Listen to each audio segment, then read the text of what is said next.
Assalamualaikum warahmatullahi wabarakatuh.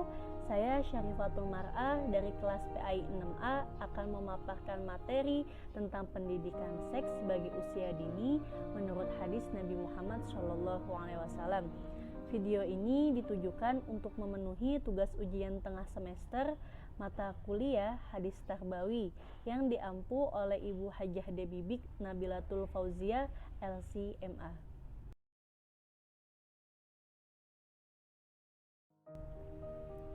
Islam merupakan agama yang komprehensif dan syumul, menuntun umatnya dalam segala aspek kehidupan manusia, mulai dari hal yang terbesar sampai pada hal yang terkecil. Salah satu ketentuan yang ada dalam Islam adalah bagaimana cara memberikan pendidikan seks kepada anak sejak dini. Dalam kajian ilmu keislaman baru-baru ini, kita mengenal istilah at-tarbiyah al-jinsiyah atau sex education. Sekalipun istilahnya dikenal baru, namun bidang kajiannya sudah ada dalam kajian fikih Islam, seperti hal tentang pembahasan baligh, haid, toharoh, dan lainnya. Fenomena yang terjadi belakangan ini banyak ditemukan kasus yang berkaitan dengan kejahatan seksual yang terjadi pada anak-anak dan remaja, seperti pelecehan seksual, pergaulan bebas, sodomi, dan lain sebagainya. Di samping itu, terjadinya kelainan dan penyimpangan seksual seperti waria, LGBT, dan lainnya.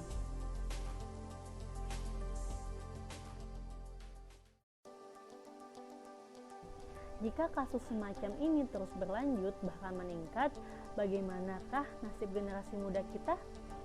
Jangankan meneruskan perjuangan membangun bangsa, negara, dan agama, mengurus diri mereka sendiri sudah tidak mampu.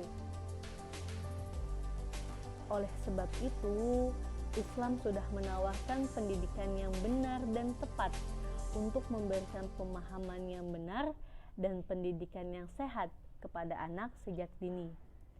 Nah, lalu bagaimanakah konsep Islam tentang pendidikan seks yang benar itu? Abdullah Nasi Ulwan mengemukakan bahwa pendidikan seksualitas merupakan upaya pengajaran, penyandaran, dan penerangan tentang masalah-masalah seksual yang diberikan kepada anak sejak ia mengerti masalah-masalah yang berkenaan dengan seksualitas, naluri, dan perkawinan. Anak akan tumbuh sebagai seseorang yang mampu memahami urusan-urusan kehidupan dan mengetahui masalah-masalah yang dihalalkan atau yang diharamkan, serta dapat menerapkan tingkah laku Islami sebagai akhlak, kebiasaan, dan tidak akan mengikuti syahwat.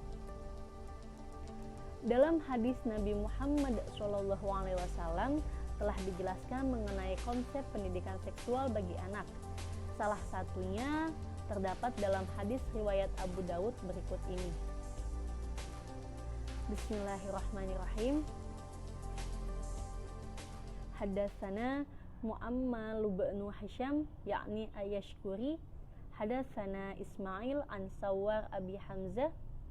Qala Abu Dawud wa huwa Sawar bin Daud Abu Hamzah al-Muzani al-Ashayrafi an Amr bin Shu'aib an abihi an jaddihi qala Rasulullah sallallahu alaihi wasallam muru auladakum bis-sholati wa hum abna'u sab'i sinina wadribuhum 'alaiha wa hum abna'u 'ashar wa farriqu bainahum fil madaji' rawahu Abi Daud, yang artinya telah menceritakan kepada kami Mu'ammal bin Hisham Ayashkuri, telah menceritakan kepada kami Ismail dari Sawar Abu Hamzah, berkata Abu Daud, dia adalah Sawar bin Daud Abu Hamzah al-Muzani as-Sayrafi, dari Amr bin Shu'aib, dari ayahnya, dari kakeknya, dia berkata, Rasulullah Shallallahu Alaihi Wasallam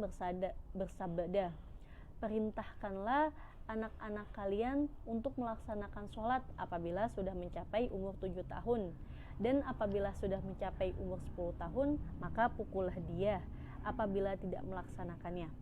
dan pisahkanlah mereka dalam tempat tidurnya.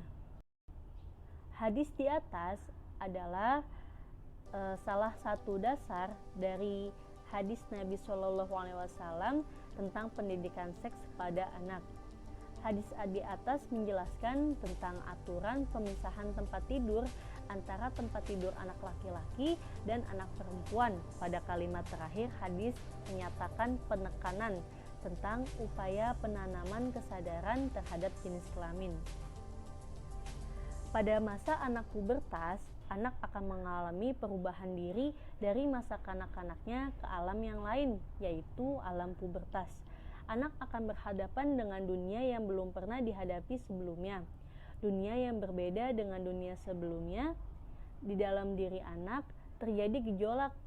Oleh karena itu, perlu mendapatkan pengetahuan tentang pengendalian. Nah, pengendalian yang dilakukan bisa ditangani dengan pola yang matang dan penuh perhitungan yang cermat, tanpa menimbulkan efek samping yang membahayakan anak. Salah satunya adalah dengan memisahkan tempat tidurnya. Al-Manawi berkata dalam kitab Fathul Qadir, syarahnya Jamilus Shadir, maksud hadis di atas adalah memisahkan anak-anak kalian di tempat tidurnya jika mereka telah berusia 10 tahun sebagai antisipasi kemudian timbulnya syahwat, meskipun mereka saudara satu sama lain. Kemudian At-Taibi berkata, digabungkannya antara perintah sholat dengan memisahkan tempat tidur anak-anak sebagai bentuk pengajaran kepada mereka dan upaya menjaga perintah Allah, pendidikan bagi mereka dalam pergaulan antara sesama makhluk, dan agar mereka tidak berada di tempat-tempat tertuduh dan menjauhkan dari perkara-perkara yang haram. Ketika anak berusia 7 tahun, orang tuanya harus memerintahkan sholat. Jika umur 7 tahun, itu tinggal instruksi. Maka pendidikannya harus dilaksanakan sejak dini. Dalam pendidikan sholat pun terdapat unsur pendidikan seks, antara lain yaitu bersuci. Sholat baru dinyatakan sah apabila suci dari hadas dan najis. Nah, lalu hadas juga ada yang mewajibkan wudhu dan ada pula yang mewajibkan mandi jinabat.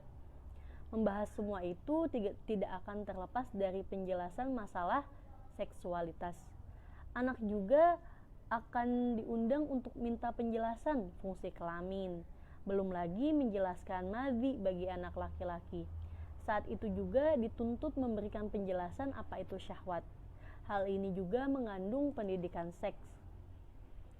Menjelaskan masalah mani, haid, jima, dan nifas mengandung pendidikan seks yang cukup mendalam.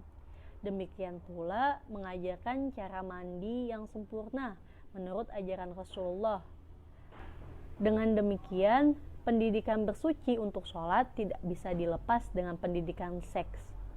Lalu yang kedua ada menutup aurat.